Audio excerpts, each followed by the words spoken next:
Ithaca presents A Small, Stubborn Town, written and read by me, Andrew Harding. Chapter 1. "I'm going to count to 3, says the soldier. Svetlana Marcinkovska meets his gaze with her small, bright, grey-green eyes. Just a kid, standing in her courtyard in his army uniform, pointing a gun at her soft, 59-year-old stomach. Good God, she sighs. Svetlana glances over at Zhulik, the angrier of her 2 dogs, who's snarling on his back legs and pulling against his chain. Her thumb moves instinctively to stroke the calluses on her right hand. Svetlana is inclined to argue with the soldiers. Decades of dealing with her husband, Petya, and her son, Misha, have left her with a short fuse. They're a lazy pair, often drunk, squabbling with their friends and looking for a bottle. Slobs, she calls them almost daily, with a snort and a roll of her eyes. And they nod and smile apologetically, knowing she's the boss of this small, chaotic, hand-to-mouth household, tethered to a gentle hillside in a quiet, not quite forgotten corner of southern Ukraine.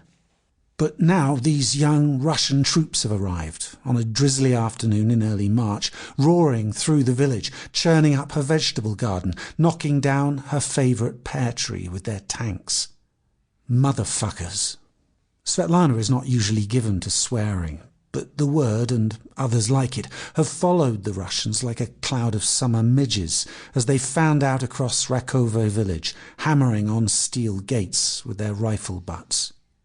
It is Wednesday, the 2nd of March 2022, 1 week to the day since the Kremlin launched its invasion of Ukraine, and the nation's collective bloodstream is still pumped full of adrenaline and outrage and a cloying, nauseating sense of disbelief. It's like being woken from an uneasy sleep to find yourself in a deeper, waking nightmare.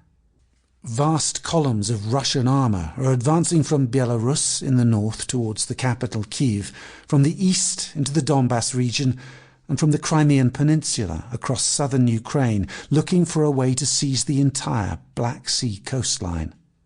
Which is what has brought these Russian soldiers to Svetlana's cottage in Rakovo, just outside the town of Voznesensk, with their guns and scowls and muddy boots, and this strange sense of entitlement, as if what they're doing here makes any sense at all.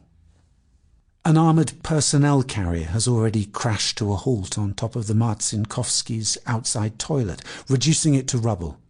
Then a tank poked its barrel through the roof of one of 3 ramshackle barns. Finally, 6 soldiers came charging into the cluttered yard, threatening to shoot Zhulik, trampling mud onto the linoleum inside the cottage, and now threatening to shoot her. "Why should I give you my phone?" Svetlana asks the Russian soldier. One hand holds her walking stick, the other rests defiantly on her hip. Her arthritic legs wobble slightly. The soldier, a Chechen by the look of him, says they're collecting everyone's mobiles to stop them warning the Ukrainian military. "Give me your phone. We're here to liberate you, to protect you." Svetlana won't let that go. She pulls her thick beige cardigan more tightly around her waist. From whom? Fascists, Zelensky and his Nazis. She snorts in contempt. "That's nonsense. You're just destroying everything," she says, staring straight at him.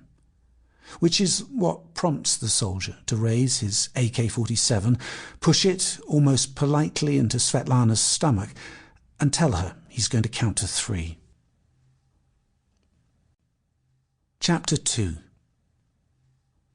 1 week earlier, at 26 minutes past 5 in the morning, the mayor of Voznesensk rolled over in bed, grabbed his mobile phone, and listened in the dark to the news that nobody, not a single person he knew in the entire town, not even the local defence forces, maybe nobody in the whole country, had believed possible.